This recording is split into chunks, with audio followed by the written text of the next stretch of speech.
while your letter is selected, make sure selected has a blue box around it.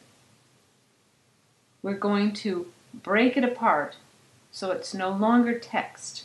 And once it's no longer text, we'll be able to use all the different types of motion, whatever, and it will not affect the memory.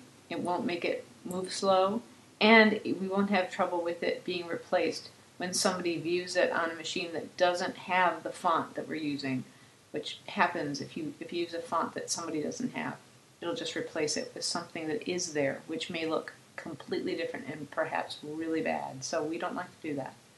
So now we're going to press Command B, and that will break it apart. Now it's no longer text. Now it's just a shape. You can see that shape. Okay, now that it's a shape, because we know we're going to tween it, and we want to use the library symbol to create the changes in shape, we have to make it into a symbol in the library. So press F8, and that will create a symbol. You see it says convert to symbol. Now, most of the time it will have the registration in the center when you open it up. So this will be what it looks like. These are the different types of symbols you can use. We want to use a graphic symbol.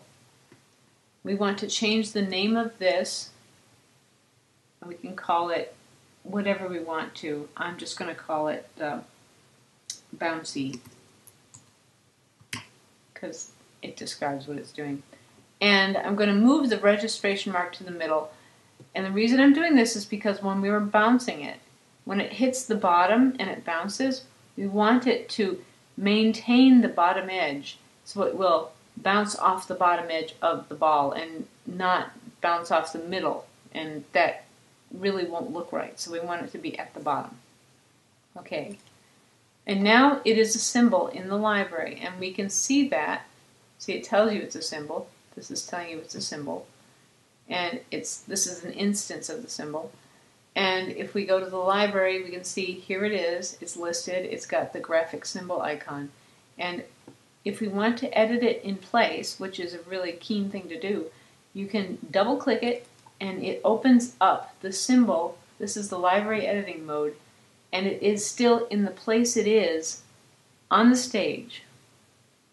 So you can open it just from the library, but then it's going to be in the middle. But if you open it from double-clicking on the stage, it will open it in place, and that way you can see, if you have background information, you can see where it's going to be in relation to what's behind it. Okay, now we're going to Command S again, turn off the caps lock. Now, using the illustration of the bouncing ball on page 100 of the Blair text, we want to try to make it look like the shape. So I'm going to pull this up here. And in fact, I can put this into my library and use it as a reference. So, but I'm not going to do that right now. I'm going to leave it right down here, and I'm going to click on it when I want to go to it, because it's going to be easier to explain. Okay, so I'm going to use this as my reference. And I can see that frame 2, frame 10, and frame 17 are all round, and frame 6 and frame 13 are flattened. So, I want to have 17 frames. Click on frame 17 and press F5. Now we want to have keyframes to edit, because you can't change the picture unless you have a keyframe. And if you change a picture and you don't have a keyframe, it changes the previous keyframe, and then that's not what we want. And click on frame 10 and F6 to copy the keyframe. Go to frame 17 and F6 to copy the keyframe. So these are all the round keyframes. Now we want the flattened keyframes. So we go to frame 6 and F6, That's where we're going to have a flattened keyframe. And then we're going to, another one that will be flattened will be frame 13. So now on frame 6 that I know is going to be flattened, I'm going to zoom in so I can see this. I'm going to get my free transform tool. This is the tool you will use. You want to do all your adjustments at the top or the sides because we want to maintain the bottom. So we're going to do this. We're going to alter the shape on frame 6. We will stretch and squash and skew the O, always using the top and sides of the image, not the bottom, where we have the registration point, and that way we'll maintain that bottom and it will bounce correctly when we tween it.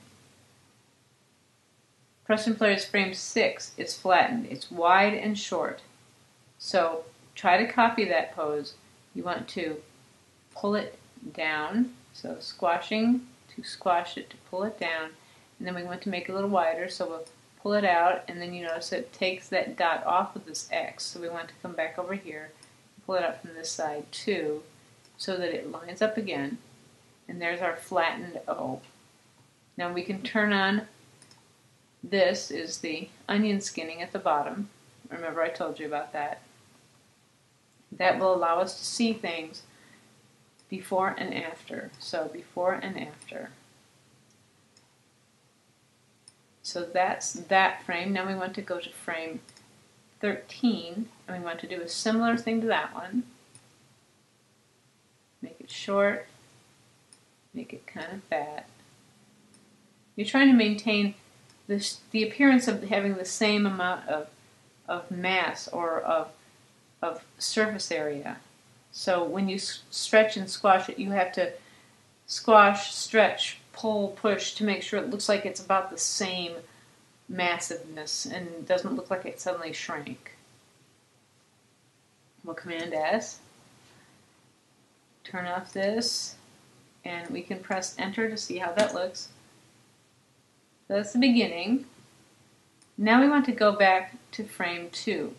We're going to go to each subsequent frame and press F6, and we're going to try to emulate the shape from Preston Blair. So look up frame 2 in the bouncing ball picture for Preston Blair.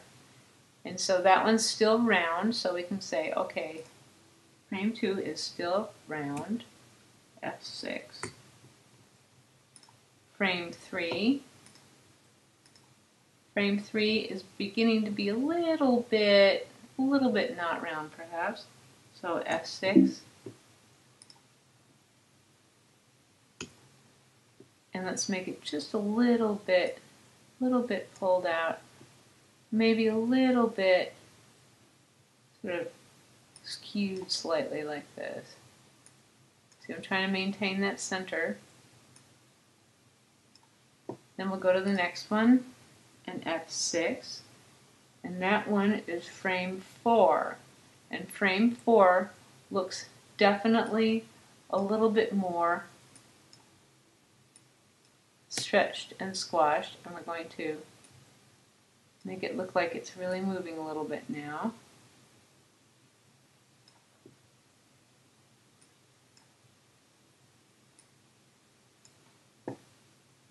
And then F6, and frame 5 is definitely stretched and squashed. Well, definitely stretched. So frame 5 is definitely stretched. Maintain that center. Give it a good skew. Now frame 6 is where it's squashed and flattened down. I'm going to make it a little bit squashier. And now, since we know we're going to start with something that's more like this one, we can go ahead and duplicate that here. So press F6 and just drag it back. So you can grab it and drag it in the timeline. Turn on the onion skinning, and now we want to make this start to bounce up. So in bouncing up, so here's flattened, then we want it to start bouncing up. And it's number 7 is really, really stretched, long and skinny, and has quite an angle on it. So we'll give it a nice angle, and we'll try it. Here we go. And stretch it out nice and tall, so that we know it's really got a lot of energy going.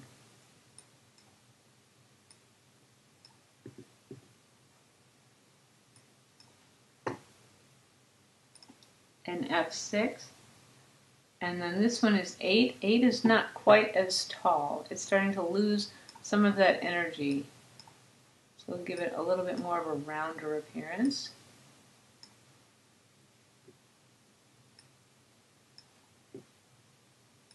And then we'll F6 again. And we're coming up to 9. 9 is almost getting back to being almost round again. So we'll try to skew it back out to where it's not all stretchy funny, and we'll try to bring it down and make it more closer to the round.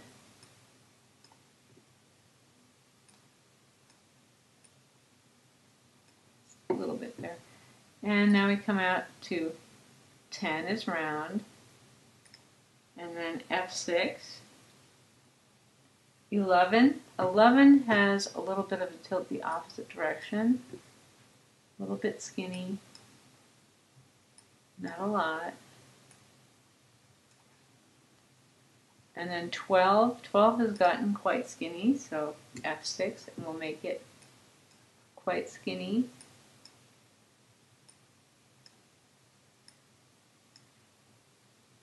And give it a good skew there.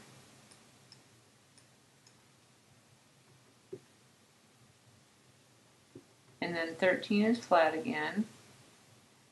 And then once again, we can duplicate this one. But we don't want to have more than 17. So we'll drag it over here.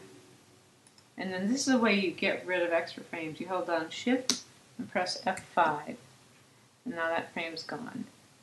We're going to go here. This is number 14. Number 14 is starting to jump out again. So it's getting a little skinny here.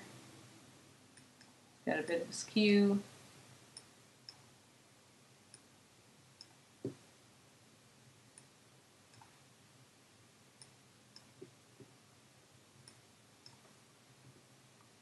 Now we'll press F6 again. We're on 16. And 16 is starting to, no, we're on 15. 15 is starting to have more of a skew, but it's not quite as tall and skinny.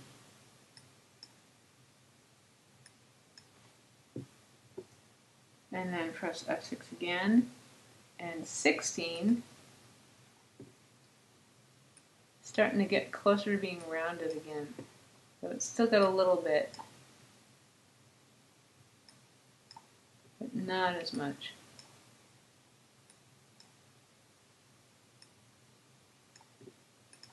Okay, so now turn off this and hit return to see what it does. Okay, so now we'll Command S